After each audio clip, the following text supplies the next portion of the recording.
We're live. Hi, and welcome to Gay Out the City. I'm your host, Prince Electro Diamond, and today I am here with actor and Instagram model Lane Palmer. How you doing today, sexy?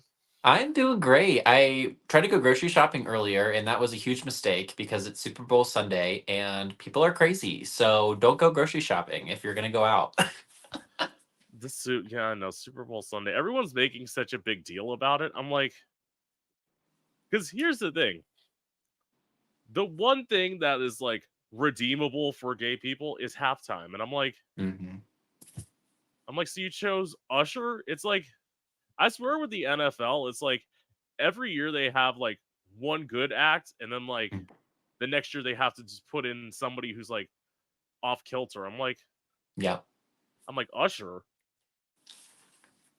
They literally have Taylor Swift right there. I'm like, can she just go down the stairs and just perform? Like, Well, this is the thing. As a gay person, what I would have done is like have the like, because I love I love trashy music sometimes. So it's like mhm, I love talented people, but yeah. sometimes like some people. So I'm like, why don't they just do like three like talented or no talented artists? You get like Ashley Tisdale, you get like Paris Hilton, Mm, and you get Heidi Montag to all be on the same stage, and it's like that would have been better than Usher. Like, that's over. It would be over if they did that. yeah, yeah. As I said, I am not. I'll watch Usher tomorrow. Yeah, as I said, there have been very few. I didn't like Bruno Mars. I'll admit that. I just didn't Yeah, like yeah, Bruno he let me Mars. down a little bit. Yeah. Maroon 5 was a letdown. A lot of people think this is a letdown. I would say I kind of, granted, their vocals weren't the best. I kind of liked Black Eyed Peas. Like, Yeah. I know a lot of people like shit talk them. I actually thought that was kind of good. Yeah, you need like spectacle. That's the whole point of halftime show. It's not just somebody standing there singing. Like you need to there needs to be something that you can watch. And yeah, they definitely brought a lot of spectacle to it, which was nice.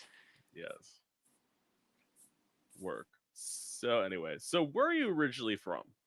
So I am originally from Ohio, a small town called Springfield, and then I moved to Columbus right after I graduated from college. Yeah, in Ohio, born and raised. Luckily, I escaped this past year, so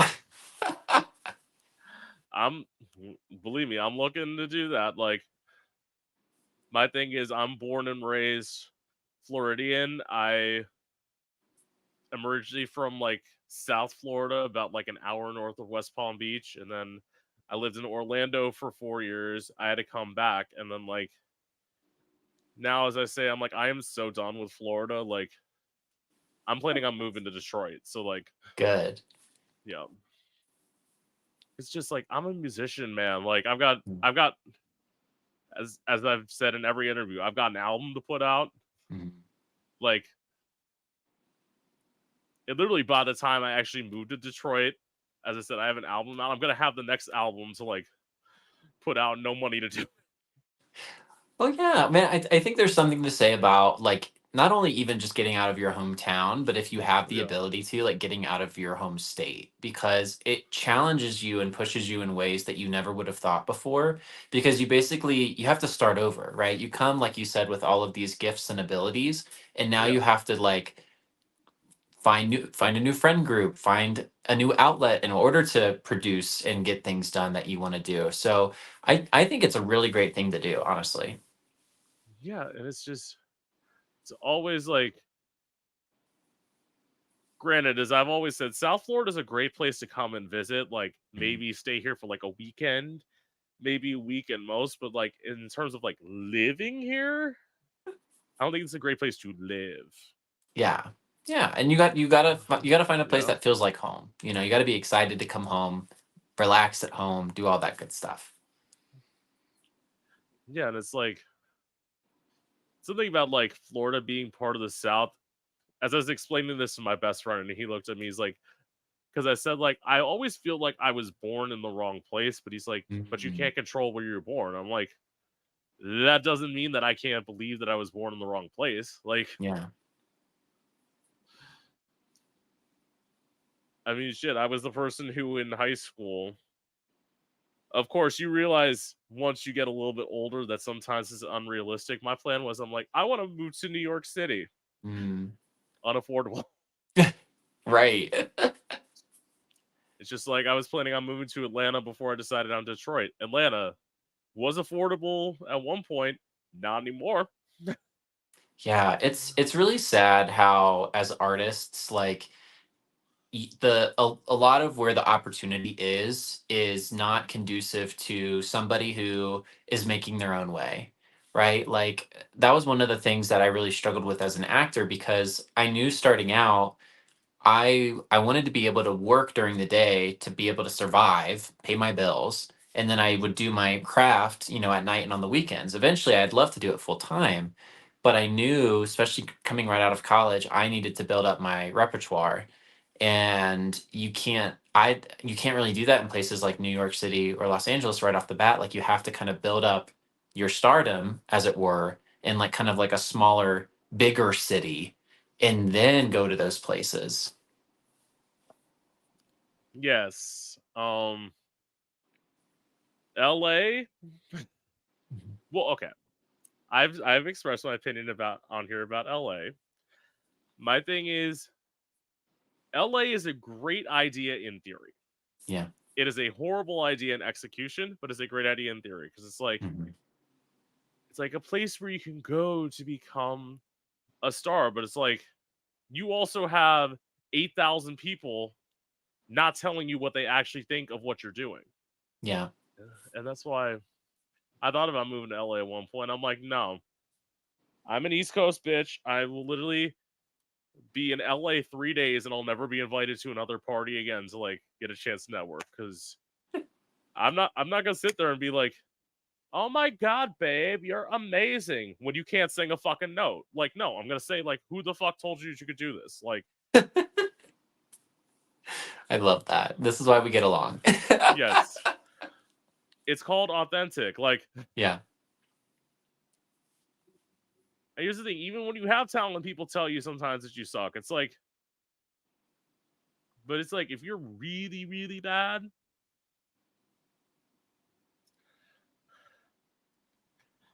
here's my Mhm. response for gay people: somebody will always need their dick sucked in the bathroom.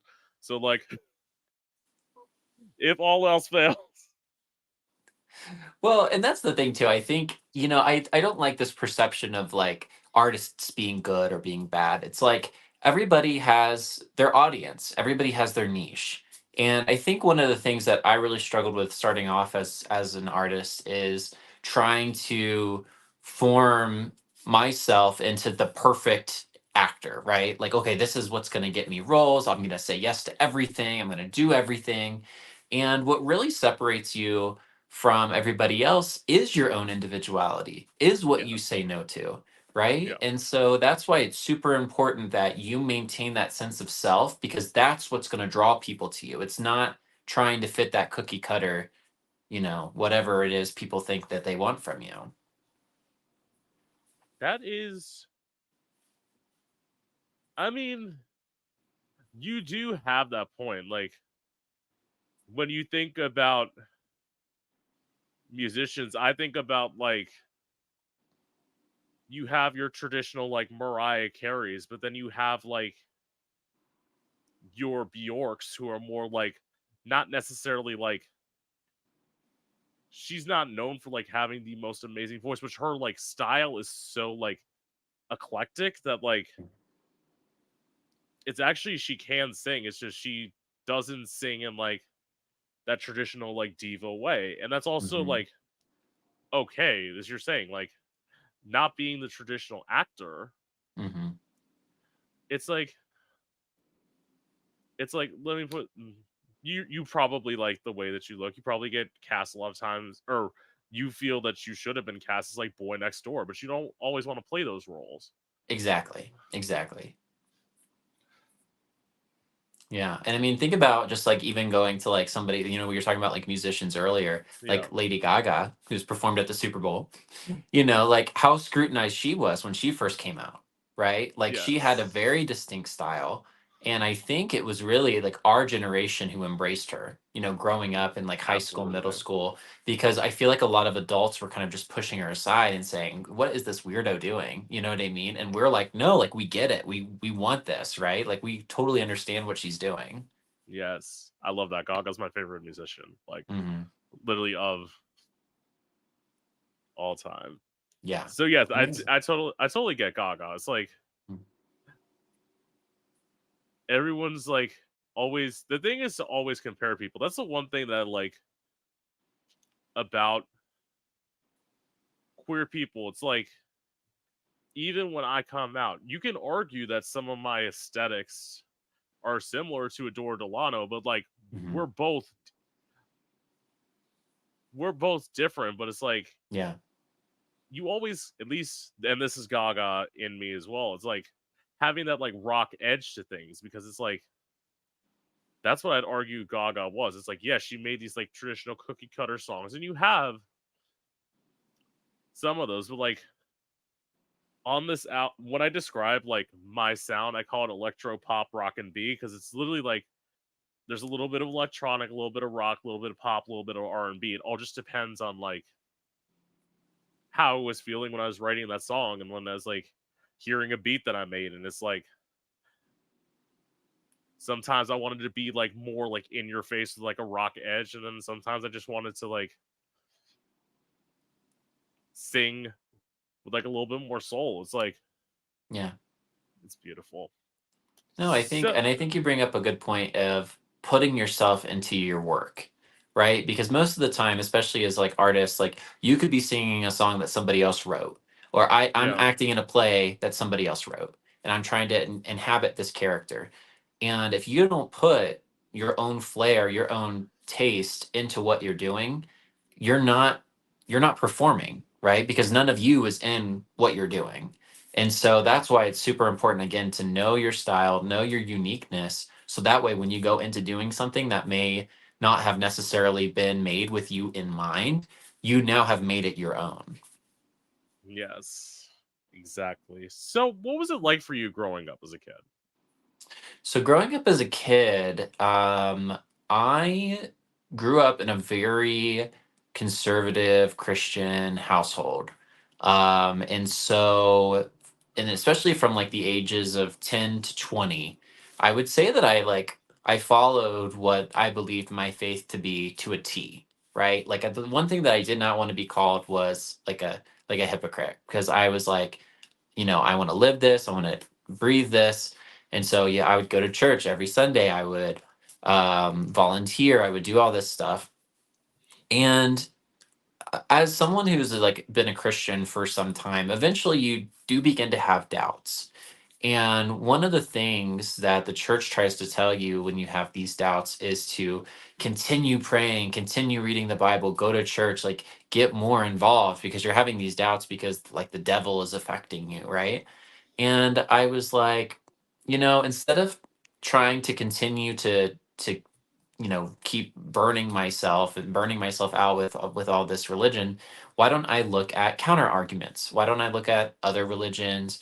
Why don't I look at atheism? And so for about a year, from 20 to 21, I was really in depth into just studying. And ultimately, I came to the conclusion over the course of that year that I was going to become an atheist. And with that, I dropped a lot of the expectations that I placed on myself in terms of my sexuality, in terms of what I thought I could or couldn't do, because it was against my religion. And what it ultimately did was it freed me up in a lot of ways to become the more true, like a more true version of myself that I knew kind of was Yes. always there, but I was always kind of afraid to tap into it because of what I believed.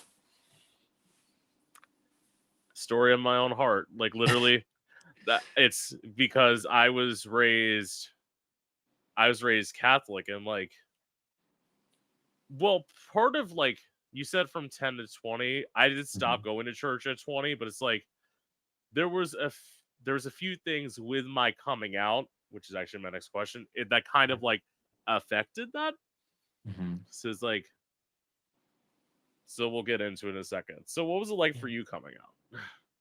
For me coming out, I would say that it was a little bit easier, I think, than most. So I do still identify as a bisexual man because there are times where I will still have sex with women. It's very rare, but it does happen. I still feel that attraction in some way. I would definitely say I lean more toward the gay side of the spectrum, but because of that, I kind of grew up with this persona. As I was growing up, I was very independent. I was a very independent person, and my parents really gave me a lot of freedom to be myself in a lot of ways outside of the church. And so that's why I got involved in acting. That's why I got involved in theater. And literally, that when I came out to my friends and to my family, it was when I had my first boyfriend. So I had been dating like a couple of guys here and there, but I wasn't ever really official with anybody until my first boyfriend in um, 2020, 2019. And instead of just like saying, "Hey, like I'm gay, I'm coming out," I literally just was like, "Hey, I have a boyfriend now. Do you want to meet him?" And they were like, "Oh, okay, yeah, okay, sure." And because they cared about me, they wanted to also meet other people that I cared about, and then wanted to be involved in my life still. And so luckily, I would say it was a little bit easier, but obviously, there's always still going to be that little hesitancy that comes with telling people your truth. And so, luckily, I always kind of had a really good foundation with my friends and family. Yes. Work, and I'm just gonna say before I get into this, I'm gonna say controversial opinion. Nothing wrong with you being bisexual. Bisexual men are better at sex. Ah, Just in my humble experience, that is what I well, have found. you know, thank you. You're welcome. So I will say to my coming out, in some ways I had it easier because I only had to come out to one parent Okay. because I came out 4 months after my mom died. So it's just having to come out to my dad, and then I have an older sister. My older sister was super accepting, as I just found out in like November. She just came out as well. Wow. So it's like now that kind of makes sense. It's like, so that was that. That was the good part. The bad part was, to that religion, I came out to a youth minister at the church. Mm, And I told him about this performance idea I had with like a knife and how I'd practice stabbing myself because I'm dramatic, obviously.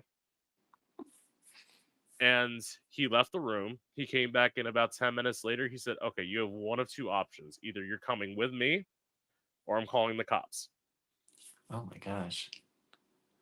Now, if I'd known what he was going to do to me, I would have let him call the cops because the cops wouldn't have done a damn fucking thing to me. Mm, So I went with him to get a psych eval. They had told me I had passed it. So I was just like sitting there. I remember I was like on the phone with my dad. I'm like, "Yeah," because we were at a hospital. I'm like, "Yeah, come back here and get me. Like, I'm all ready." And then all of a sudden I had a cop yell at me. He's like, "Get off the phone." whoa. I'm thinking like, what the fuck? Mm, And then they like led me into a hospital room, and for 5 hours they just left me in there. They didn't tell me anything. wow. And then they told me after those 5 hours they did what's called Baker acting somebody, which is essentially when they put them on a 72-hour suicide hold. Mm, So I was transported from the hospital to a mental institution where I did not spend 72 hours there. I spent 64. I got released early yeah. because, as somebody pointed out, I was very compliant. Like, I wasn't like fighting back at all, but it's like I was brought in on a weekend, and like the weekend psychiatrist was like kind of like giving me a hard time. I was like meeting with him. He's like, "Playing with knives is dangerous." I'm like, "I know that. Like, I knew what I was doing." Yeah. But on Monday, I met with them. Monday psychiatrist. He basically had one session with me. He's like basically told me, they told me afterwards. you're free to go. And they told my dad that basically I was a well-adjusted young man and that I shouldn't have been there in the first place. Which I Good. mean, absolutely. But then after he was done, it wasn't over because then the youth minister trapped me in a room with him and a priest, and they set me up with a therapist to pray the gay away. Mm, yeah. Well, first of all, I'm very sorry to hear that that happened. Yeah. I think it's so funny. I still have a lot of friends who are fairly religious, and I would say they kind of go to what I consider to be like new age churches where they do perform gay weddings. They're very accepting of gay people in these churches in these spaces. But I think we also have to come to terms with the fact that conversion therapy is a still very real and ongoing thing.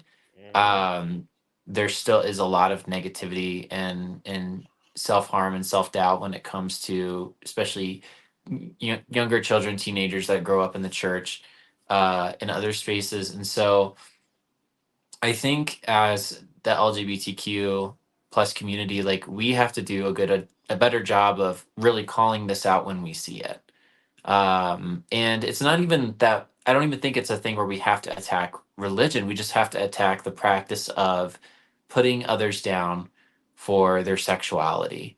And that is the biggest thing that I think we have to combat. Well, it's also you say you don't have to. Okay, here's where I'd like slightly disagree with it. It's Yeah. not that we don't have to attack religion; Hmm. we have to attack the right religions because Right. it's is it every Baptist church that's out there that's causing problems? No. But are there Hmm. Baptist churches that are absolutely causing problems out there that need to be abolished? Absolutely. Like, Hmm. is there like, for example, I would say like the one church that pretty much unanimously, not even for gay people, just in general, the Church of Scientology literally needs to just be abolished completely. Oh yeah, it's Because very it's like, harmful. yeah, like any churches that are almost like cults, there's no argument for. And Hmm. a lot of people can say that like Catholicism's not a cult. I would absolutely agree that it is because literally, you they say you eat the body and drink the blood of Christ. If Hmm. that's not cult mentality, I don't know what is. Well, and then even to your point of just like with the Pope, right? Just one Yes. person that can communicate directly with God himself. I mean, uh, so many people take what he says to heart, and I know that at least the most current Pope has been a little more discerning when it comes to gay people and gay couples. Obviously not as far as they need to go, but still it's No. it's something interesting that I think they're trying. But ultimately, yeah, it's like, you know, when does religion become a cult, or is it all kind of cultish? I honestly don't know if I have the answer. And it's almost like to that point of atheism, I get it. Mhm. I wouldn't say I'm a full-blown atheist. I'm like I lean more towards the agnostic side, but it's like I get the atheism argument and it's like there's some things that are very true like the whole constantly living for the religion. It's like in all honesty, it's like even if there is an afterlife, it's Mhm. not going to be as great as what we're having right now. So it's like Mhm. you might as well do what you do what you believe that you feel in this time because this is the thing like life's life's short, and you also kind Mm. of realize that, like, I would say honestly, because I've been like suicidal before, it's like Mm. the fact of you could be gone like that, Yeah. and you have to think about like how it can be, you can be gone in a second. But I'm also not ashamed because Yeah. this is the one thing that I will say, and it's something that I feel a lot of gay people have. A lot of gay people are afraid to be blunt and honest. Like they're afraid Mhm. to like just be insecure and vulnerable. Yeah. And I'm like, baby, I'm a musician. Like, what else do you expect me to be? Like, I have to like, if I were, because I see what happens when you don't, and when you aren't insecure and vulnerable, and you do things where you create this like villain persona, and like that's what everyone's attracted to. But I'm like, first of all, at least for the person I'm thinking of, I'm not gonna say who Mhm. it is, but the person I'm thinking of is like, A, you're not talented enough to get away with this, and B, nobody's seeing the real you. It's like Yeah. I used to think this person was talented, and eventually, at one point, I took off rose-colored glasses, and I'm like, this person has no vocal talent, like, or Mhm. they're in, or at least they're in my view, they were in vocal decline. So it's like, Yeah. at this point, you're all a gimmick, like, and it's like, yes, I'm a drag queen. I do the like more upbeat numbers, like I dance and sing and perform, but it's like, yes, I'm wearing a wig and sunglasses and all this, but it's like, trust, you give me a bar stool or you give me a stool and you just ask me to like sit there and sing a song, I can fucking do it. Yeah. Like, it's like your talent speaks for yourself, just like you as an actor. Your talent speaks for yourself. It's like you could sit there and theoretically play like, um, if you were cast like multiple times as like an escort or as like a prostitute, you could sit there and play that, but it's like if you were handed Macbeth, if you're honestly like a good actor, you should be able to do both. Yeah, I think you make a really good, interesting point, especially about men in the LGBTQ community. I think the way, first of all, you attack an insecurity is just head on. You have to voice it, and you have to talk with others about it. You have to seek accountability. You have to try and find a way to get over it. But I think one interesting thing about us as people who identify as male, we have these societal expectations of what it is to be a man. So we're grappling with, okay, this is what society's telling me I need to be, and this is how I feel, and this is what I want to do. And for me, my honestly, my biggest insecurity growing up was my body. I felt that I was just very skinny. Growing up, we just didn't have a lot of resources, and so there were times where we would go hungry, or we wouldn't be able to eat as much as we wanted to. And so I just always kind of viewed myself as this like skinny little guy who was ugly and didn't have much to offer, and you could see like my ribs and like all this stuff. And it wasn't until I was a sophomore in college that I was cast in a show called Asylum. And literally it's about a character who can control his dreams, but then his dreams begin to like kind of mesh with reality, and he doesn't know what's real and what's not. My whole time I was in that show, I was only in my underwear, because I was kind of like walking around like not realizing that I was like asleep or awake. And for the whole 2 hours I was completely like half naked with just my underwear on. And I had like kind of like a pseudo sex scene in that show. So I had to like, grind on a castmate under the covers. And it was so unlike anything I had ever done before. But by doing that show, it completely got me totally comfortable with myself and my body. I was like, there's something about um, just putting yourself out there in a very vulnerable place, in front of literally an audience of people you don't even know and performing this show almost completely naked. And it was one of the most freeing experiences of my life.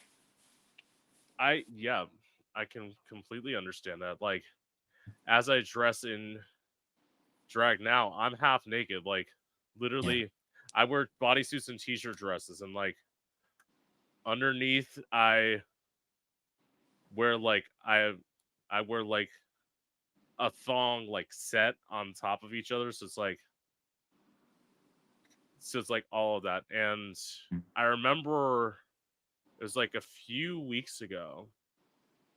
I was like just wearing a t-shirt dress, and like I was running a Twitch stream, and like I went over to like bend over, and I didn't realize like where the angle was. So like it's like you saw my ass, and like We've all been guilty so of that, yeah. and somebody's like you're doing that for attention. I'm thinking, I'm like, if you think with me almost being, at least this is my view, it's like I'm almost fucking 30 years old. Like, if you think that like I'm sitting here intentionally trying to like get attention by like bending over, it's like, no, it's like, fuck off. It was an accident, and it's like, Yep. I'm not gonna apologize for it. It happened. Mm, mm-mm. Yeah, don't It's apologize. like, Don't ever apologize for stuff like that.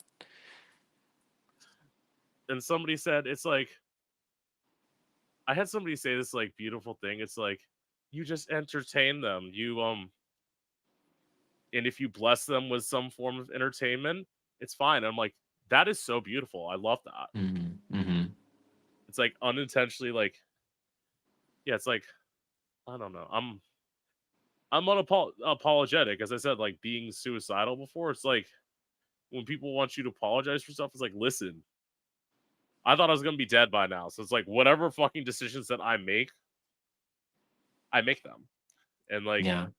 if you like them, you like them. If you don't, you don't. But I'm also the person who's like, to that insecurity about your body. It's like, if you don't like the way my body looks, don't fucking stare at me. Yeah, It's and that. I love your take on apologies too because so my first boyfriend, the one I had talked about earlier, he would do kind of a lot of really nasty things to me and then would apologize and then do them again. And so to me, I hate the word sorry. I hate that word. I never want to hear it again in my life. I hate when people like apologize to me because to me it's like I will give you another chance. I will accept you, but what I need you to do is change that behavior that I have an issue with.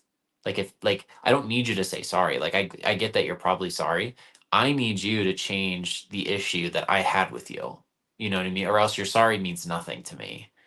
And so that's where I think I kind of fall in is like, just change the behavior, change, don't continue to keep saying sorry or apologize because at the end of the day, like, yeah, you should be able to do what you want and say what you want, Yeah. but also keep in mind that a lot of the times, like, your words can have consequences, and especially as somebody who's been apologized to a lot and forgave them, and then still the same behavior continued to happen, like, I just don't have any sympathy for that. You know what I mean?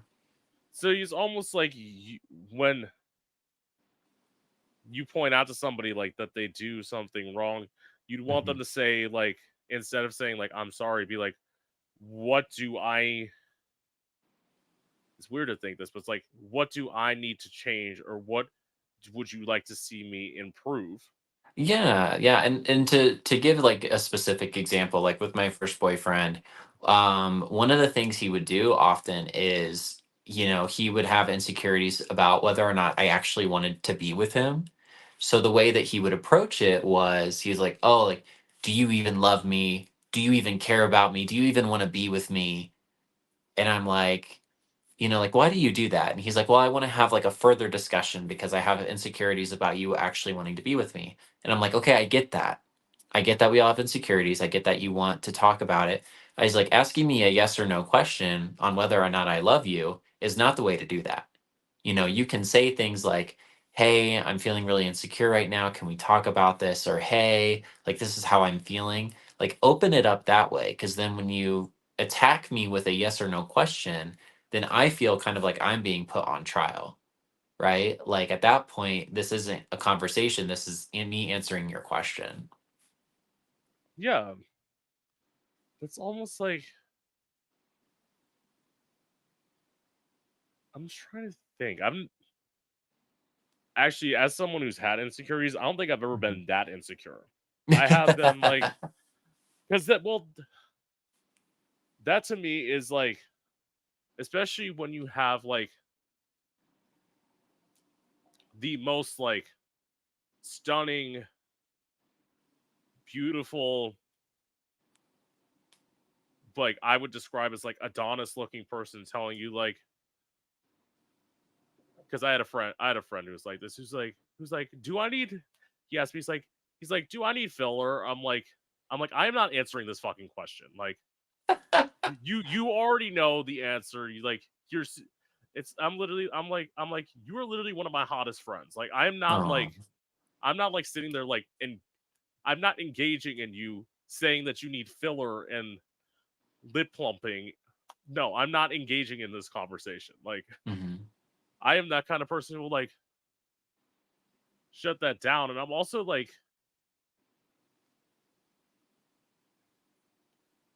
I am the, as I said, to the bluntness, it's like Mhm.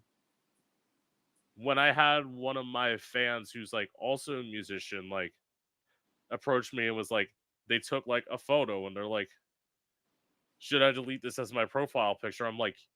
I literally said like flat out, I'm like, yes, that's not flattering. Like, Yeah.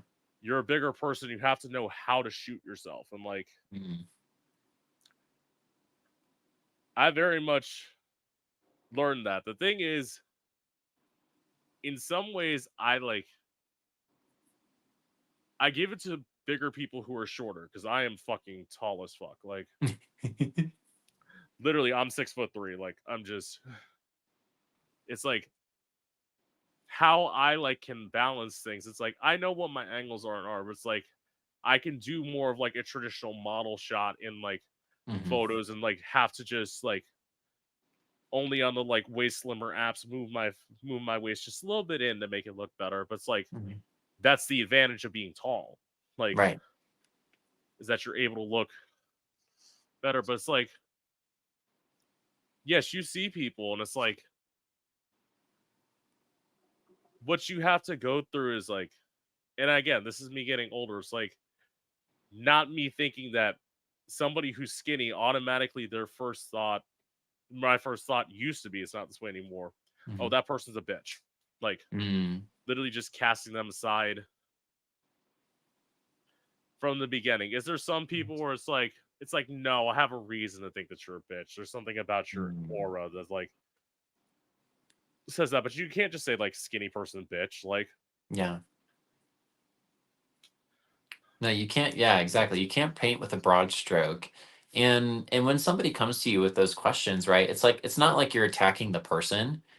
no, You're giving them an honest opinion on a photo. You're giving them an honest opinion. Like yeah, that was one thing when I started off as an actor, it was kind of tough for me. And maybe you can relate to this as a musician. Like when people give you feedback, you take it personally and you're like, oh my gosh, like if they don't completely like it, you're like, oh my gosh, I'm terrible, I'm awful. It's like, no, like maybe they just didn't like that part of the song, or maybe they didn't like your acting choice when you did this, or yeah, maybe they didn't like the angle of the photo, and so they want you to take a better angle, for the photo, right? So I think what a lot of people need to do is just stop taking things personally. Understand that when somebody's giving you advice, especially somebody who cares about you, they're not yeah, doing it from a place of malice. They're not doing it from a place of hatred. It really is just to try and make you better as an artist, as a performer. yes.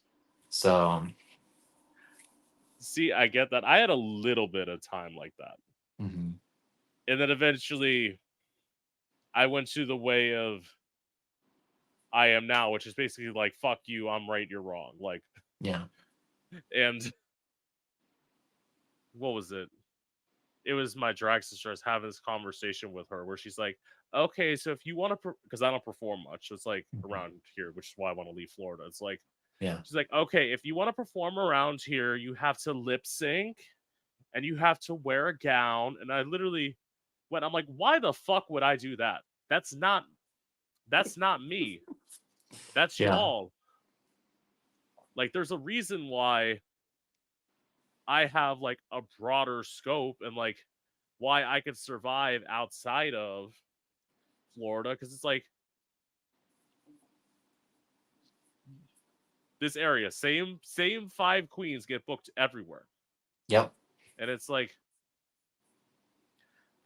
because they wanted to choose like be part of this house or be part of that house. I'm like, here's the house I want to be a part of. I am my own person, bitch. I do not Yeah. need to be part of anybody's house. Like I literally taught myself how to do everything Mm. as a performer. Like, and it's to my start where Yeah. it's like I started out performing at open mic nights and straight bars, like being the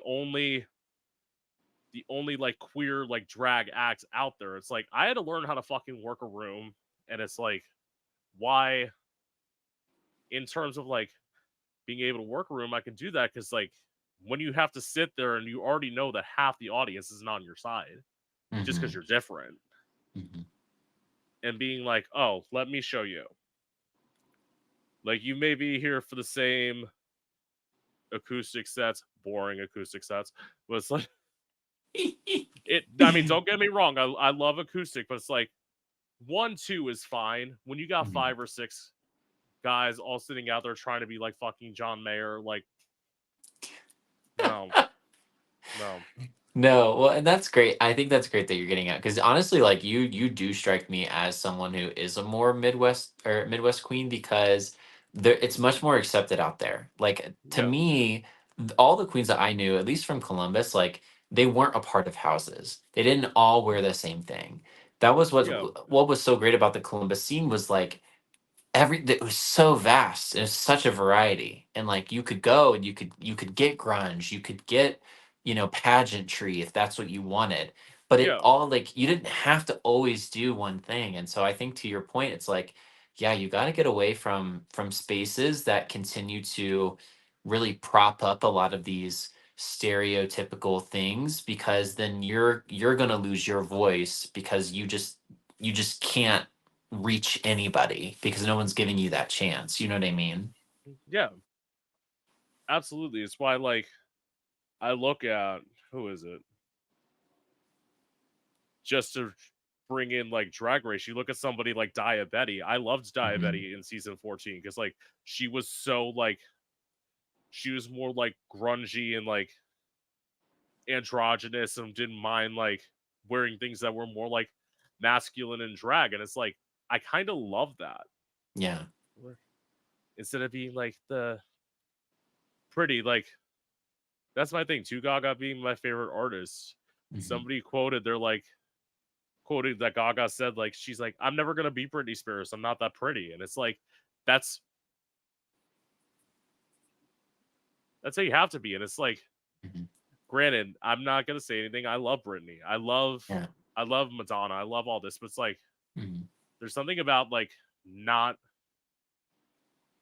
fitting a mold that's beautiful. And as you said that as an actor, you probably don't well, you probably fit a mold probably can fit a mold if you really want to, but like Hmm. you seem like the kind of person who doesn't want to fit in that mold. Am I wrong? Am I fair in No, saying you're that? You're right. I mean, definitely looking back at my acting career, I was a lot more selective of what I chose to do, I think, more than other people. Because as I said, like, and maybe you can relate to this, like, as a performer, they're like, oh, someone's giving you an opportunity. Like, you have to do it. You have to say yes to everything.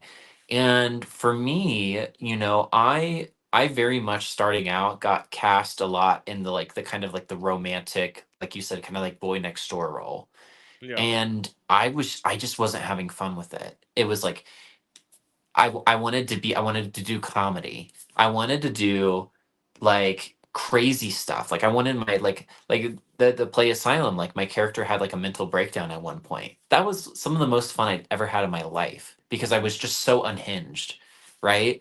And for me, like I was only in maybe 2 or 3 shows a year, but it's because they were shows that I chose. It's very difficult for me as an actor to find, first of all, a script that I really enjoy, I want it to be thought provoking. I want it to be something that people think about after they leave the theater. You know, they don't want them to just come, have a good time and leave and then never think about it again.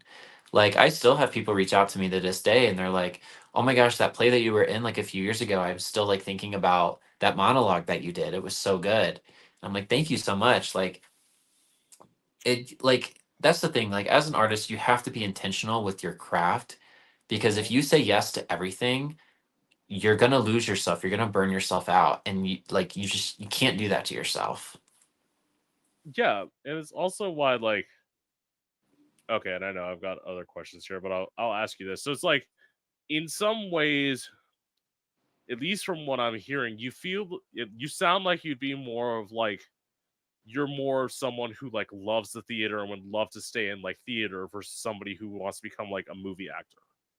Is that Yeah, I did. There's something about if there's anything that I would love to do, honestly, it would be Saturday Night Live, because I think yeah. you still have that TV element, but you still have that live element.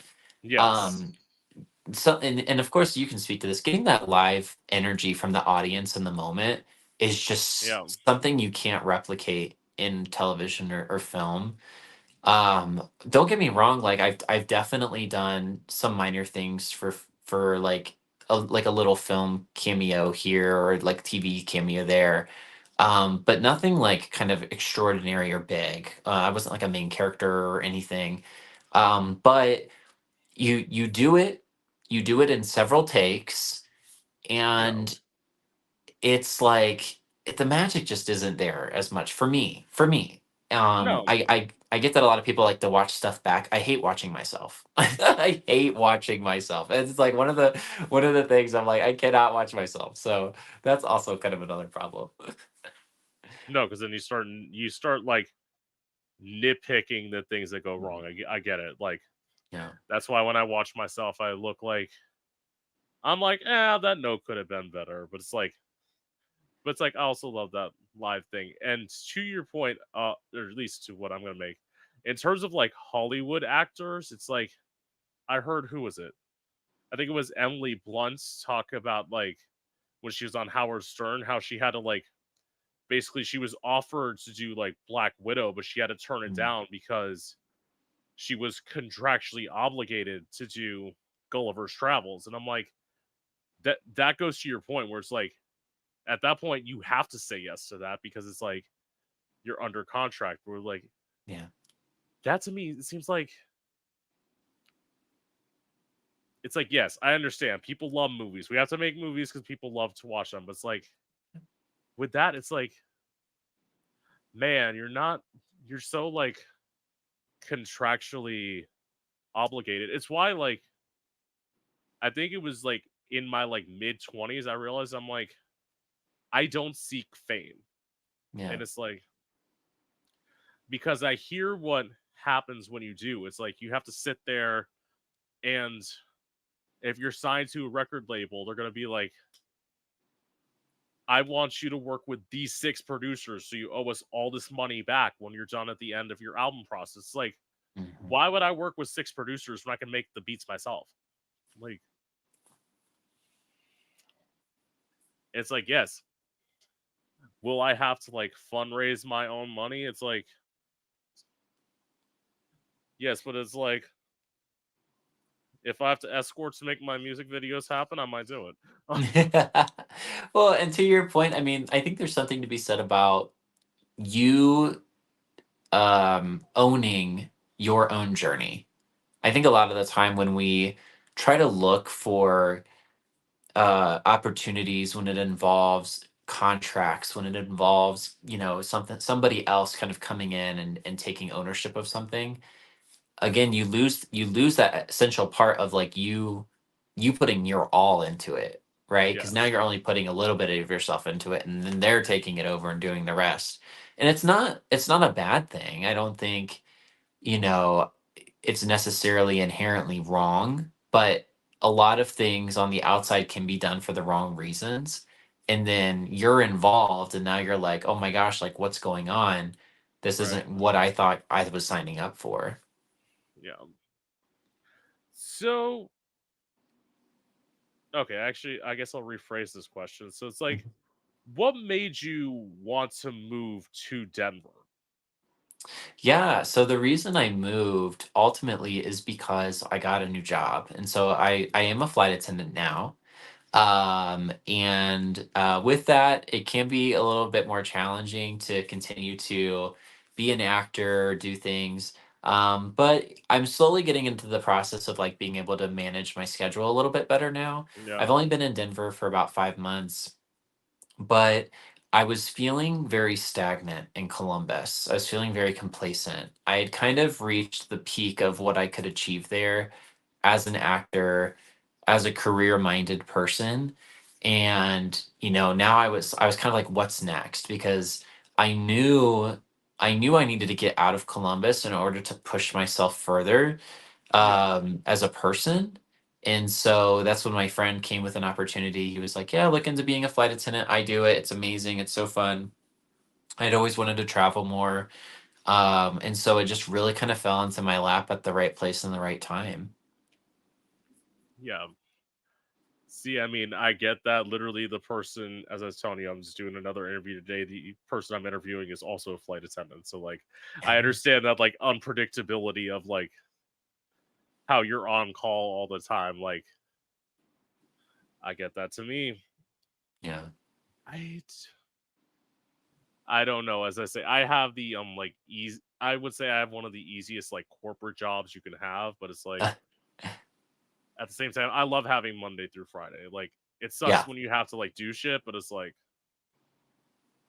it's just better, especially, like, as I said, I'm literally from Fort Lauderdale. I'm like an hour and a half away. So it's like if I want to go do stuff in Fort Lauderdale, I have to leave for the weekend and come back up. Like Right. I can't just go down for the day. Somebody I've interviewed on here, they're like, I do stuff on Sunday. I'm like, I'd love to do that, but like, girl, I gotta be to work Monday morning. Like, Yeah.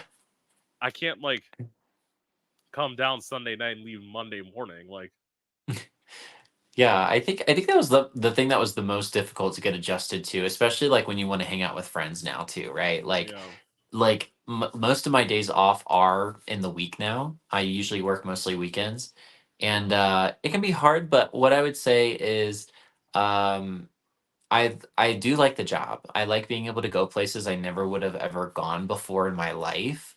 Like this past week, I went to San Luis Obispo, which is like an hour north of San Francisco, and it's like this cute little like beachside town that has like maybe 50,000 people. And it was one of the prettiest places I think I've ever been in my life. And I never would have gone there ever. Like, why would have I have ever gone there? And because of this job I did, and I can appreciate it and I want to go back because of how much fun I had. yeah. And yeah, so But there are certain places you could have missed. Like yeah. you could you could admit that like you don't really need to go to Salt Lake City. You don't really need to No. go to Charlotte. You don't need to go to like what is it, Boise. Like these are Yeah. places that's why what was it? My sister lives in Montana and somebody's like, "Are you going the she's trying to move, but like as she's lives there's like, "Are you going to go visit your sister?" I'm like, "No." They're like, "But there's so much nature in Montana." I'm thinking, "Have you met me?" Like as I always say, Ben Franklin invented electricity so I can stay my ass inside. Yeah. And your Like sister could come visit you. That's the thing. That's the tea. she don't want to come back to Florida. Here's the thing: nobody wants to come back to Florida because this is the thing about Florida. It's it takes so long to get out of Florida, either flying or driving. That's why I want to Yeah. leave. Like I used to do back and forth to Atlanta. Like go for like a few days and like come back when I was trying to live there. It takes 12 hours to get to Atlanta. Like Oh yeah. Oh yeah. because of how long it takes to get out of Florida. Mhm. It's Like a half long of that is state. literally yeah. That's why I'm like, no, I'm good. Let me. Some people are like when they say Detroit, they're like, but you're gonna have winter. I'm like, I like that. Literally Christmas Day here. It Mhm. rained. It rained Yeah. and it was 75 degrees outside. I'm like, this is where I'm like, this is not the fantasy. Like, this is like everyone like wants white Christmas. The only white Christmas in Florida is when you're doing coke in the bathroom. Like, that's literally the closest thing you're getting to fucking white Christmas in this state. No, like I am good. Like with it 85, like literally just to prove to you like how hot it was. Literally from me just like doing my makeup and like coming into my bedroom before, I was sweating. My legs were like sweating from me just standing and doing my makeup. I'm like, I'm done with this shit. Yeah. No, and I think the fact that you already have like a place in mind that you want to Yeah, go and like that's honestly that's half the battle because now you can like now it's tangible, right? Like now you can actually achieve that. And I think that's great for you. yeah. And it's like, granted, people have asked me like through this podcast, like I've made this is my thing. I made connections Everywhere. all over the country, and like now even like I've done international interviews. I don't haven't Mhm. done many because with the whole time zone thing, it's not. I was just telling somebody the craziest interview I did. I interviewed somebody in Australia, Wow. and I literally had to like thank them for being like, because to do the interview they had to get up at 7 a.m. their time, and Whoa. I'm like, and I was like, thank you for doing this for me. I really appreciate it because it's like, but that's why like I would love to do more international interviews. Don't And I'm sure you will. I'm sure that's good. yeah Yeah, it's definitely yeah something that's going to happen. I know it will, but it's like I have to have time.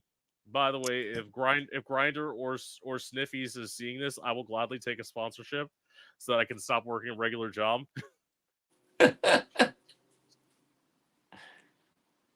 It's like why not? I can sit there. Like Right.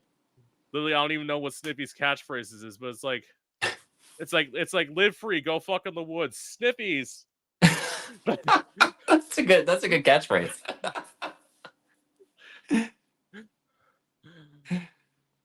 Work. So, what made you want to become an actor? So since I was heavily involved in the church, sometimes we would do like these like little shows. Mostly they were like singing. I cannot sing though. I cannot sing for the life of me. But we would like do these like little choir performances, and I noticed like in middle school, we would get up on the stage. I wouldn't be nervous. Like a lot of my other friends like were like petrified. They're like, "Oh my gosh, like everybody's gonna be looking at me, blah blah blah blah," and I'm like, "No, like this is great. This is so fun. Let's go." And when I realized that I wasn't like totally afraid to be on stage. I mean, there's definitely still some nerves that come with it, but I wasn't like I didn't have stage fright. I was like, I need to look more into this. So I started taking like drama classes at school. I loved memorizing lines. I loved being able to perform for an audience, make people laugh. That was like my biggest thing Yes. is I love to make people laugh.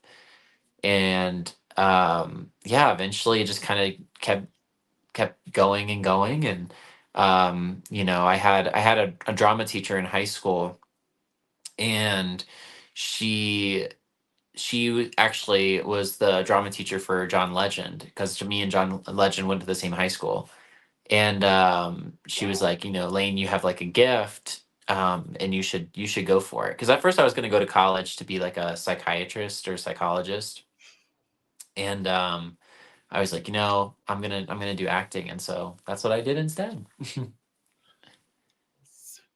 See, I was so I wish I will say this. I took drama a little bit in high school, and Mhm. like now looking back at it, I listened to my sister who tried to like tell me not to go to school for like musical theater. I would have rather done that. Like Uh, because it would have like I mean, granted, can I act? Yes, but it's like would I if I were to like do a role, would I want to like go into an acting class? Absolutely, because it's like yeah.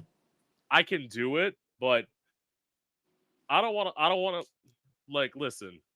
So all the gays out there, we all saw Mariah Carey and Glitter. I'm not gonna look like that. Like you, no, you are not gonna make me look a fool on set. Like no.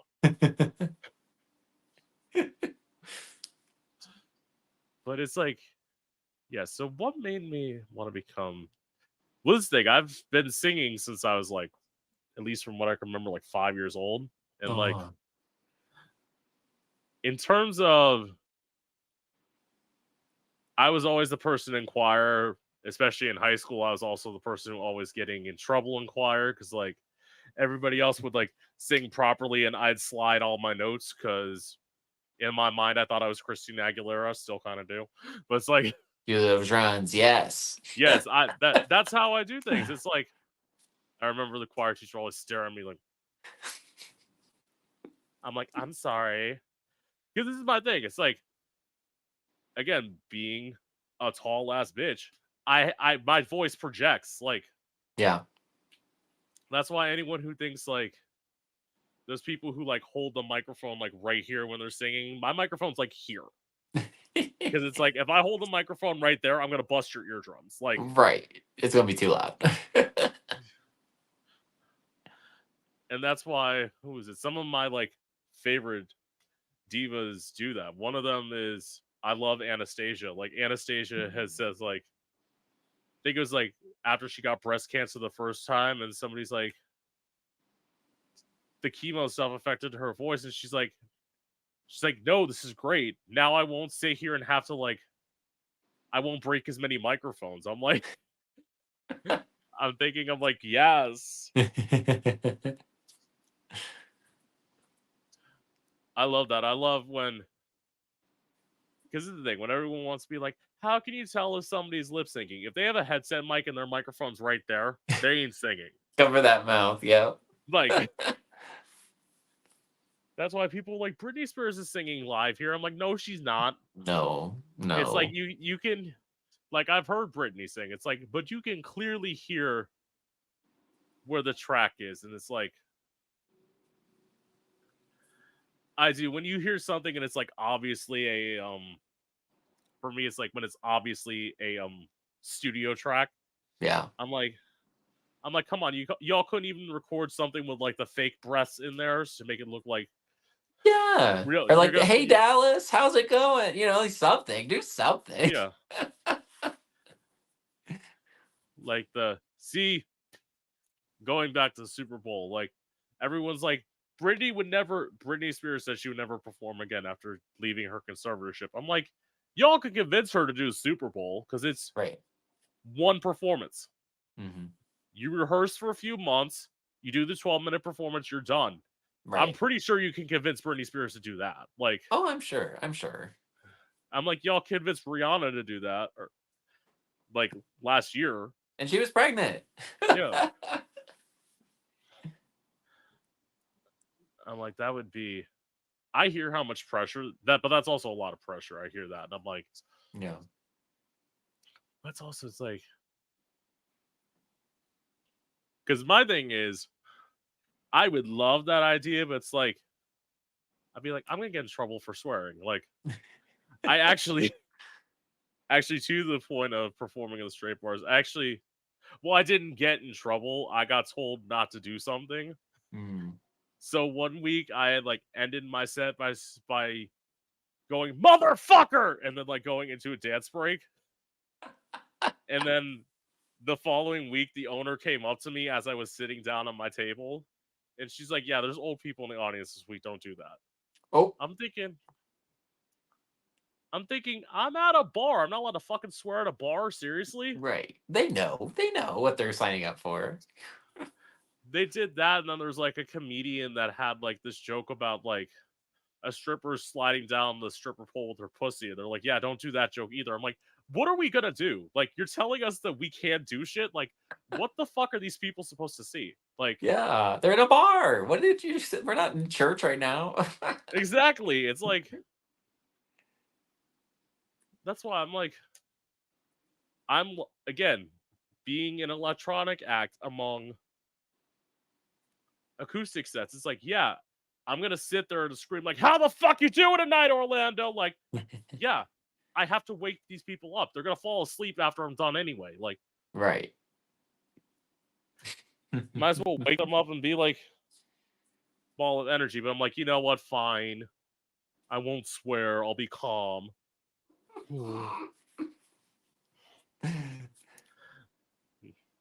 That's why I'm hoping to do both in Detroit, and it sounds like, at least from what I can hear, if I have to go into an open mic night occasionally in a straight bar, I won't mind it. If I can Mhm. perform my originals in a gay bar, I'd prefer that.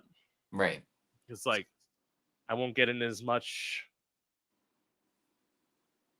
trouble, and it's also like if they say like because I know in the straight bars it's probably be like because I wear like as I said bodysuits, so it's like Mhm. if they say wear pants, I'm like I'm thinking girl. You sure? You want me to wear pants? It's like I'm wearing fishnets on top of my legs and everything's like covered. It's like it's not like I have my ass out in the middle of like where Mhm. you're serving food. Not Yeah. saying that not saying that I wouldn't do that because again, like if you're wearing fishnets on top of it, I should be able to have my Right. ass out. It's not like I'm gonna go to people's tables. Right. I'm gonna be like on stage. Like hopefully they'll come up and hand me money. It's like that's why I'm like somebody's like I wouldn't want somebody's ass out where I'm like near food. It's like granted that makes sense. Like Yeah. I totally get that. Word. So, what's your favorite role that you played? Yeah, I mean, I think my favorite role has to be that asylum play that I did. I Yes. mean, not only was it just a great show, it just like got me completely out of my element. It forced me to deal with a lot of my insecurities that I had head on, Yeah. and I was forever changed because of it. So Yes. Forever changed and now does like sexy shoots with photographers, which again, I'm all for.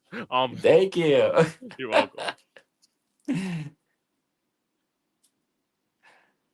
Work. So, okay. What's my favorite thing that I've done? Hmm. Ooh. I don't think I've this is gonna be like a broad answer, but it's like I don't think I've done it yet. Like Ooh, that's a good answer. it's almost like because yeah, I've performed places I performed in competitions and lost, but it's like it's because as I said, like I don't think as you pointed out, I'm probably gonna do better in the Midwest anyway. Like I didn't ever Yeah. really fit in Florida because like I'm the person who's like I like performing. I like performing long form. My thing is Hmm. like it's like granted, I'm like I understand you have to do your like 1-2 numbers to, like pay your dues, but it's like Right. I'd rather do 4 and 5 songs. I'd rather go a half an hour, like half an hour, 45 minutes, an hour, like because I can do it. Like, Yeah. but I mean, granted, I get it. Like, and somebody said like, well, then why don't or like they said you sound like you could host a show. I'm like thinking I absolutely probably could. Yeah. I Like, could definitely see that. thank you. As I said, this is somebody said like this is probably harder than hosting at a bar. It's like, Mm, of course, I would agree. yeah, because it's like you don't have to. I mean, granted, what am I gonna do? I'm gonna sit there and be like, oh look, there's the drunk fuck in the corner. Let me go talk.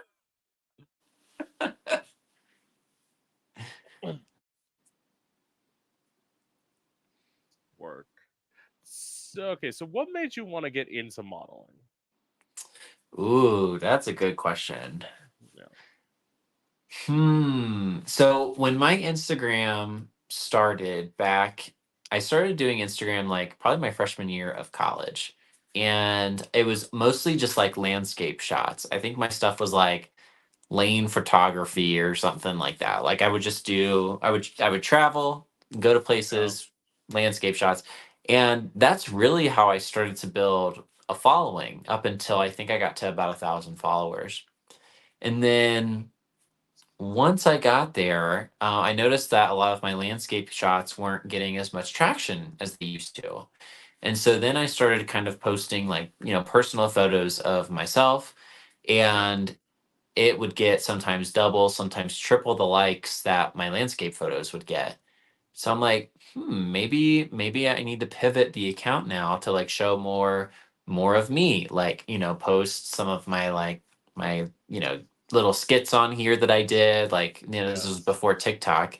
Um, but little skits that I would do, photos of myself.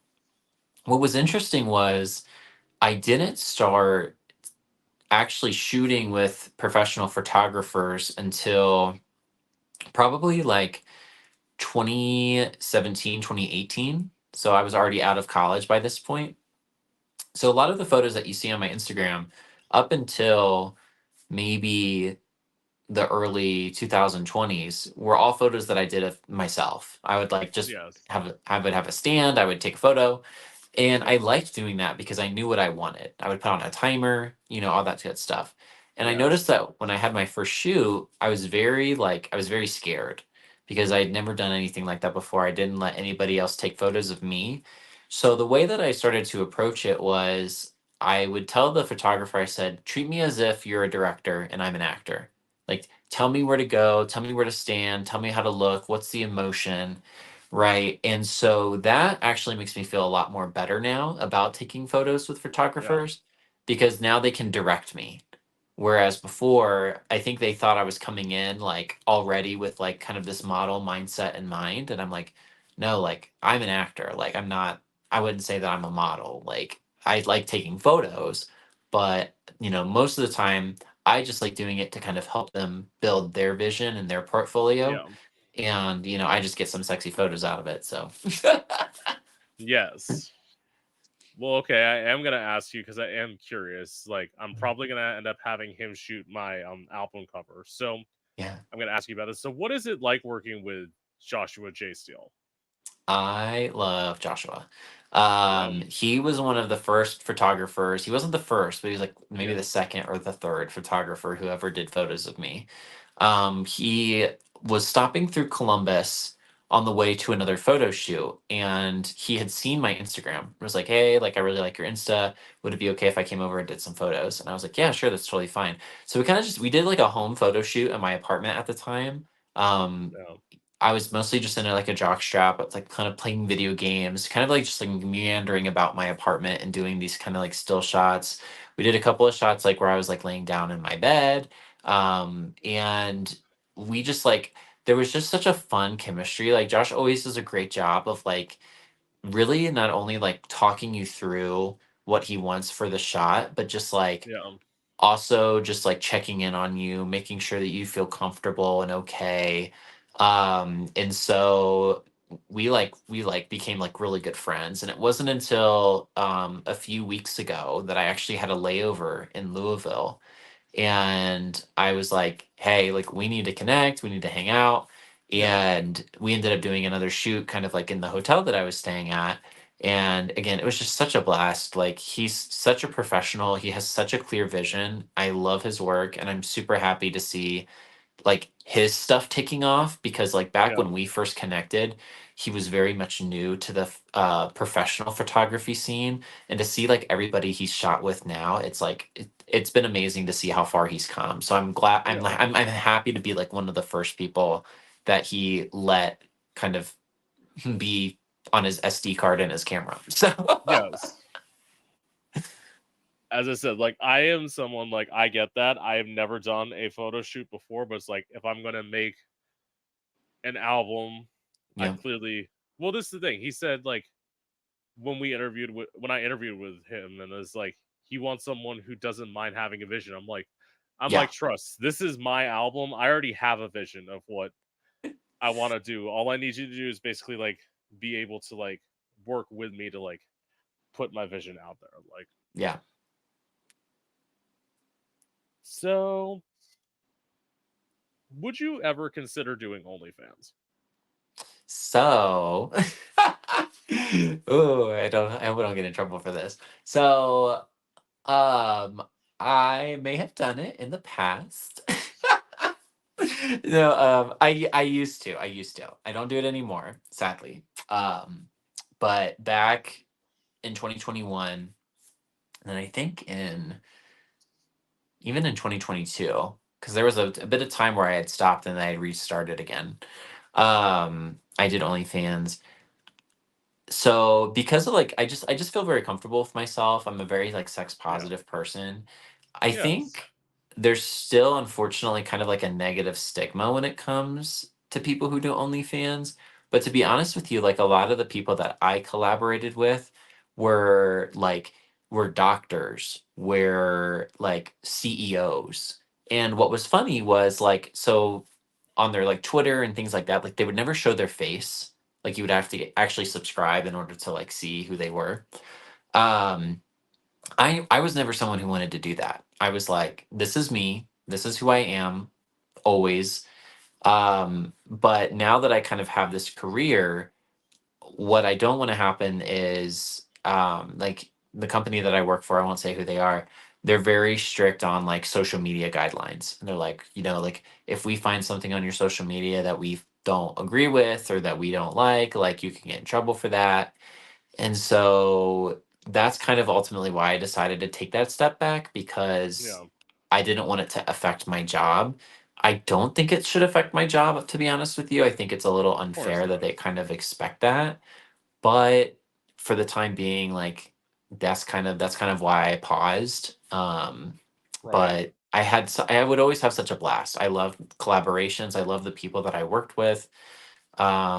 I love just putting myself out there. It's such a freeing experience. So, See, I would get that. My thing is with that. I get where mhm, I get mine isn't so much like a corporate job thing. My thing is being a musician. I don't want the yeah, whole conversation of like it's like I want you to take me as seriously as an artist, but it's like, but I saw you do this on OnlyFans with this, and it's like no, like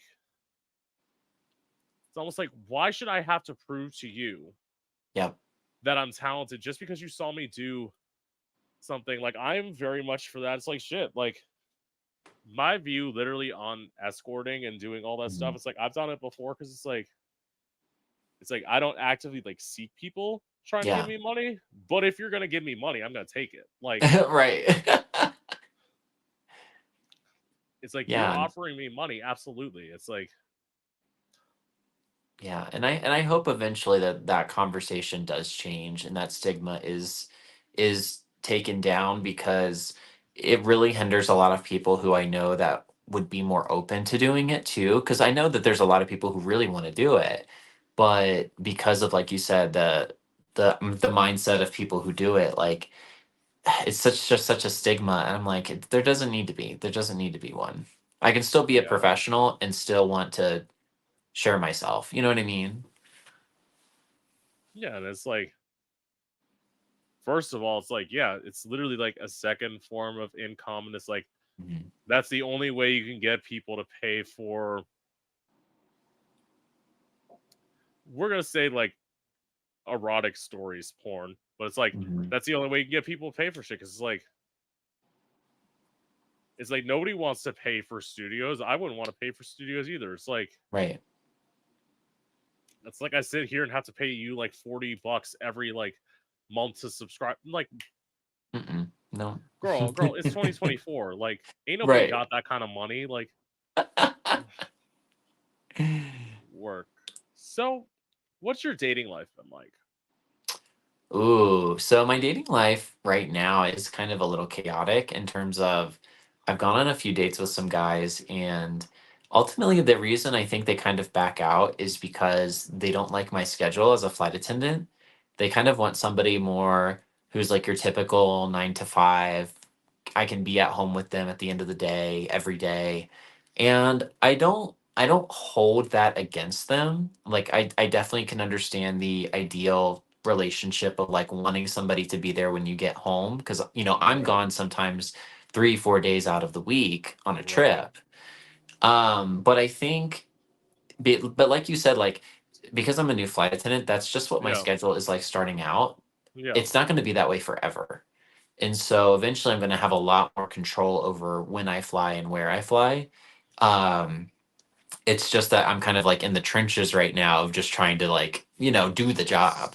And right. so Right now it's like trying to find somebody who can understand that like this is my job, this is what I chose to do, and I don't know, in a way it almost kind of feels like I'm being punished for choosing this job. You know what I mean? But I can understand where they're coming from.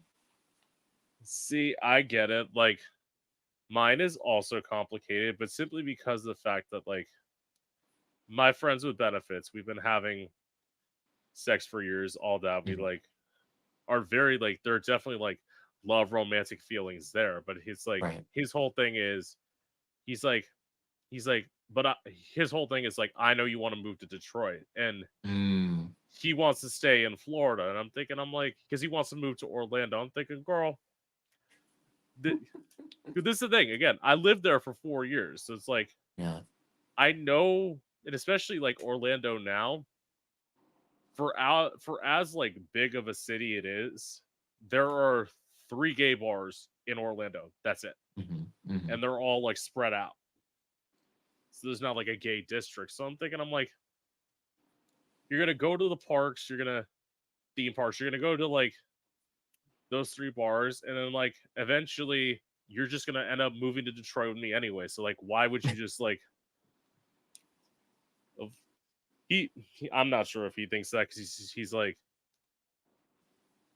he doesn't like the cold, but I'm thinking I'm like you could adjust to the cold. That's why like I'm Right. planning on moving in summer so that way like Mhm. by the time it gets to winter, I will theoretically be somewhat adapted to the Exactly. weather change. Yeah.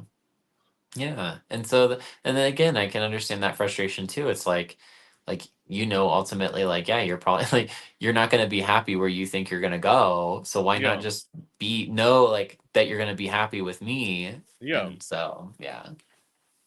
And it's like, first of all, he doesn't want to commit. I'm thinking, I'm like, well, you better commit before I go, because like, Mm, it's like the thing is, he's a black guy, and it's like I'm going into Detroit. I'm like, if you don't commit, there are plenty of black guys in Detroit who love thick bitches with a fat ass like mine. I'm gonna find somebody who's going to if you don't. Like, mhm. You're going to be very popular. yes.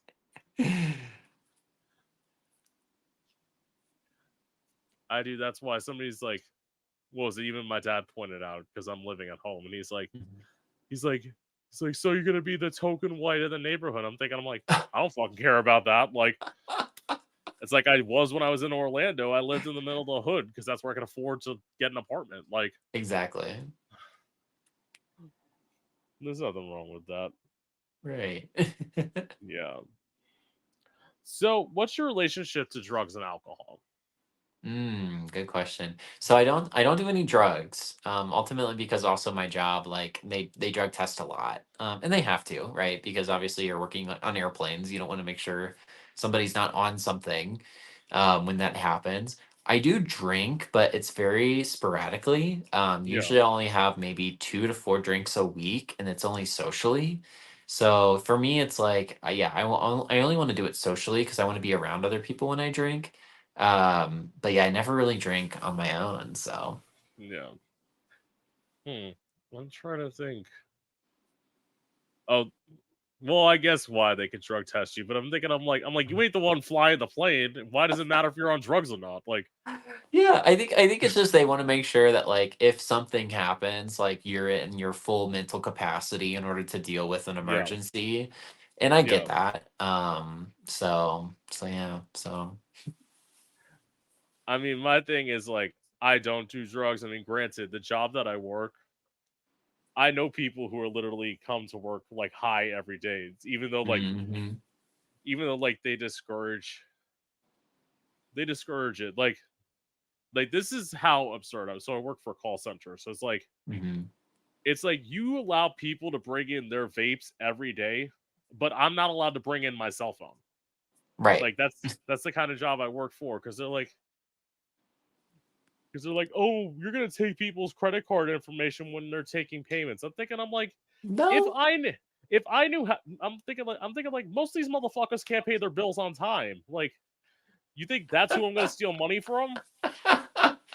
It's like if I did that, I would learn how to steal from the company and like funnel that into my bank account. Like, if I'm really gonna do that again, like, again, people can't pay their bills. Like, it's like, okay, Crazy. Yeah, working at a call center. I've worked at a call center before. It's yeah, it's it's something. it's like, honestly, overall, except for like the no cell phone thing, it's like, Mhm. it's one of the like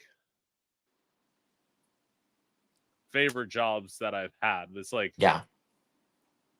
It's like, is it something I want to do long term? No, I'm an artist. Like, Mhm. it's like, I don't want to sit there. I mean, granted, am I the narcissist who sits there and listens to my own interviews? Absolutely. That's fine. Because I have to. My Yeah. thing is, I need something where I can like stop and start. And it's like, whenever you try and like listen to music, the second the phone rings, you have to answer the phone. So it's like, Mhm.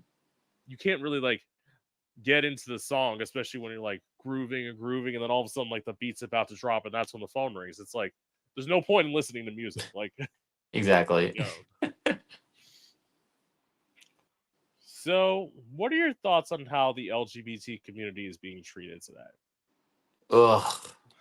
It's really sad. I think a lot of people are kind of downplaying this election that's coming up, and I can understand why. I mean, it's obviously like Yeah. I know both candidates aren't popular by any means. Yes.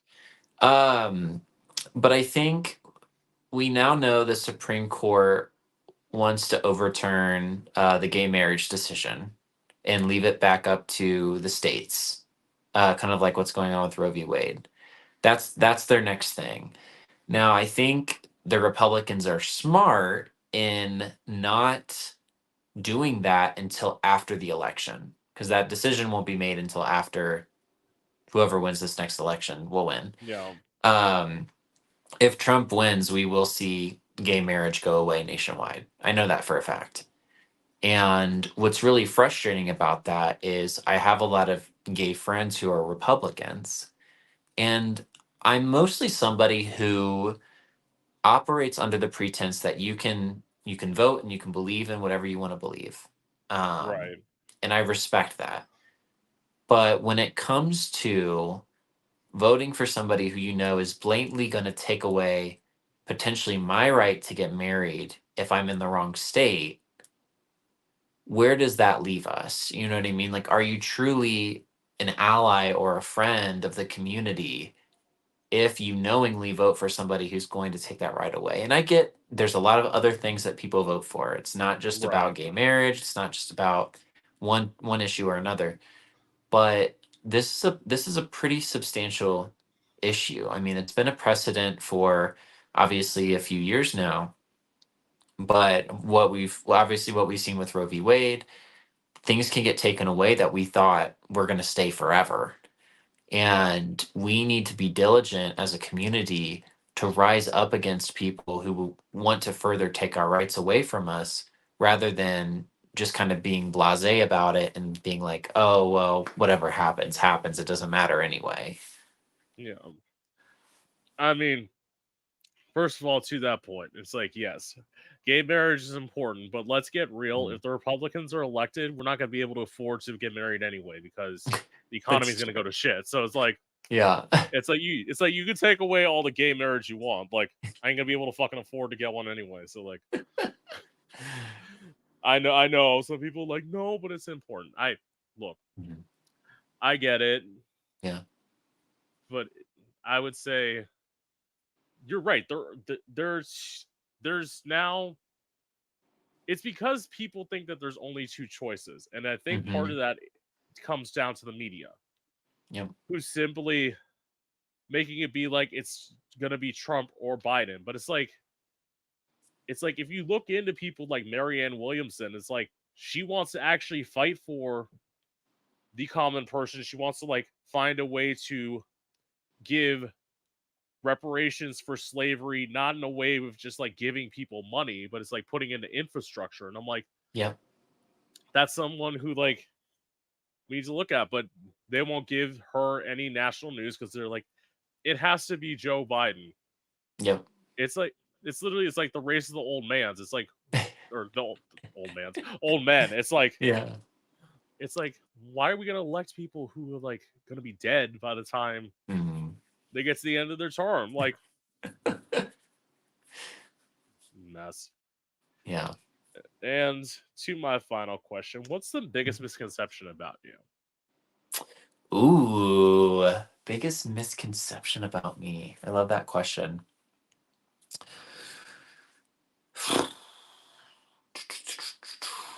I was thinking about this because of actually a thing that happened last night.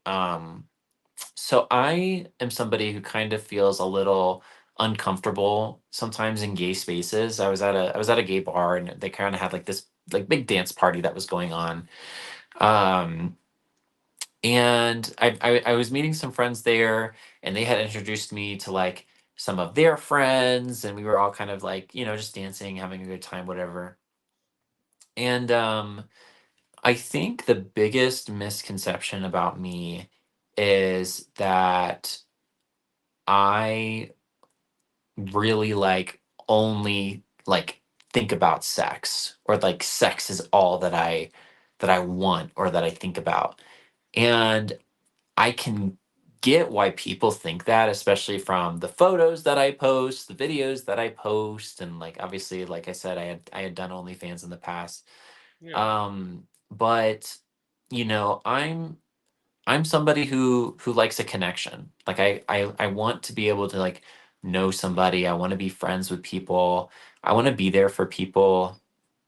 And I think one of the things is like, especially if like I go out and I like dance and I'm shirtless or I'm in a jock strap, like they're like, oh, like yeah, like he wants to have sex, he wants to fuck, like all that stuff. And I'm like, no, like I just want to have a good time. And I'm free with my body, I'm free with myself. It took me a long time to get to this place.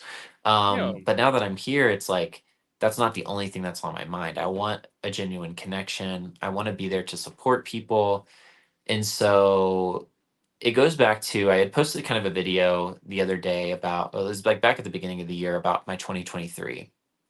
And um, back at the beginning of 2023, I had developed a really rare skin condition from using Nair, which is like a body hair removal cream. Yes. And it created like these like dime sized zits all over my body, like everywhere, anywhere you could think of.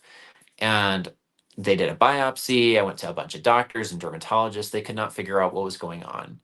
And during that time, I wasn't having sex with people because I felt disgusting. I felt gross, right? And so people who I thought from in Columbus, like people that I thought were my friends and who were actually just kind of like using me for their sexual needs whenever they had them, when I wasn't having sex, they started to completely cut me off and not want anything to do with me anymore. And I think it was a very like learnable experience for me because as I grew up, like I was like, oh, like if I'm friends with somebody, like we're friends. Like, you know what I mean? Like I can depend on them, they can depend on me, we can talk about anything, we can do all this stuff. But it was at that moment that I began to realize like there are some people in your life who are just hookups. There are some people in your life who are genuine friends, and there are some people in your life Yeah. who are just like hangout friends. You just go and hang out with them at bars and then you say goodnight and you leave. And I had a really hard time distinguishing between who people were and what they wanted from me.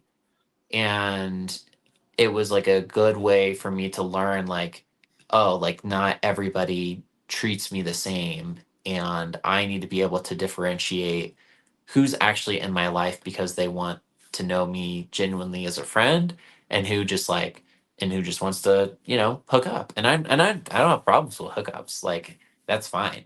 But like just being able to more clearly define like who is who is kind of like really important to me now. So See, my thing. I get it. I'm gonna answer this question, but I will say to that, it's like I don't know. mm, At least for me, like I don't do surface level friendships. Like yeah. I am like I can't because it's like I want someone like that if I need to talk to you, I need to talk to you. Like Yeah. it's like that's why like my best friend is like one of the only like close people I have in my life because he's like Mhm. he will be there for me no matter what. And like Yeah. I need that because it's like I want to be there for people and I want people to be there for me. Like that thing of that you said, like you never knowing what they need to do. It's like I'm already like one of the reasons like why I want to move to Detroit so badly is like I Mhm. feel very isolated now. Like Yeah. in like sort of like confined and trapped.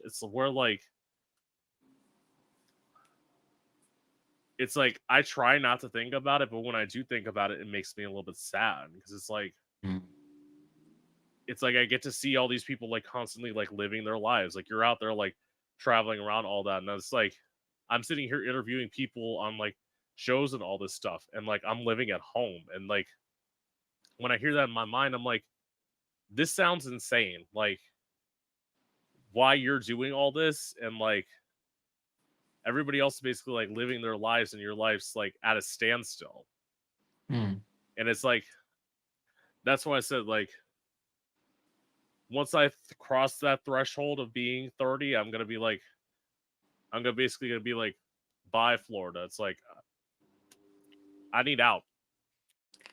Yeah, Yeah. And to that, I would say, don't ever feel like your life is not at a standstill. I mean, yeah, the fact that you're interviewing people, the fact that you're putting yourself out there consistently, making connections, yeah, um, your life is not as a standstill. You're gearing up for the next phase. And sometimes it can feel that way, yeah, but isolation is really just your body and your mind's way of trying to figure out what you want to do next. Because if you're right, constantly out and you're constantly traveling, you're constantly like hanging out with you, like you don't have time for yourself. And you have so much time for yourself right now that you've already formulated where you want to go, what you want yeah, to do, who you want to work with. I yeah, mean, again, like the fact that you're going to be taking photos with Josh and move like these are really big steps, and don't discount wow, the effort that you've put in, because yeah, right now you're laying the groundwork for that the next phase of future. your life. And if you pull the plug too early and decide like, oh, I'm just going to move to like Michigan tomorrow, and you don't have like a Yeah, plan of like how you're going to get there, where you're going to live, what are you going to do for work, mm-hmm. it's going to blow up in your face. And so wait Right, until you get that message, wait until you get that sign that, okay, now it's time for me to go, because that's going to make your experience that much more richer. yeah, I get that. It's fighting the impatient instincts in Mhm. me, but you're right, I have to. So for me, this is very simple. I have been told that I am shady. I do Mm, not think that I'm shady, as I've pointed out in this interview. Like I have opinions. Like yeah. anyone who does artsy things Hmm. has opinions, and if you don't have opinions or you don't have like a like different way of thinking than Yeah. Joe down the street, then like you're not going to be a good artist, and you're not going to be able to present something sort of genuine. Yep. So that's one of them, and then the other one is that I've been told I'm intimidating, which Mm. again, being 6'3" and like all stuff like wearing sunglasses, like yes, I am intimidating, but it's like it's because you can't be timid. Hmm. You can't be timid as a performer. You have to be like, if I need to deliver a song and it needs to be in your face, I can't deliver a song back here. I need to deliver a song right there Right. because you have to. And it's like, and sometimes what is it?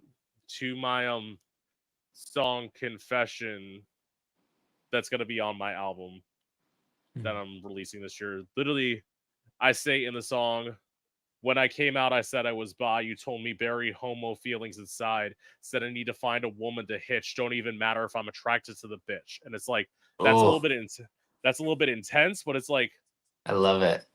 at the same time, it's like yeah, because when you're telling a gay person to hide who they are, that's what they're hearing, Hmm. and it's like yes, you may get quote unquote offended by that, and my response is fuck off. Like I as I said, I do not give a shit about what people say. Like, well, you know this as an artist. You can't like. It's like you want to care, but you also know that you can't care. Yeah, exactly. You can't get too wrapped up in it. If you focus on only one thing that somebody says, it's going to Yeah. affect you for the rest of your career. Yes. Totally. It was a pleasure getting to meet you. Yes. Oh my god, I'm so excited for the album now. I'm like, I want to hear the Yes. songs. Yes, I'll definitely because I've done some like rough demos on my like Instagram. I'll send them to you at some point, like either tonight or tomorrow, because Okay.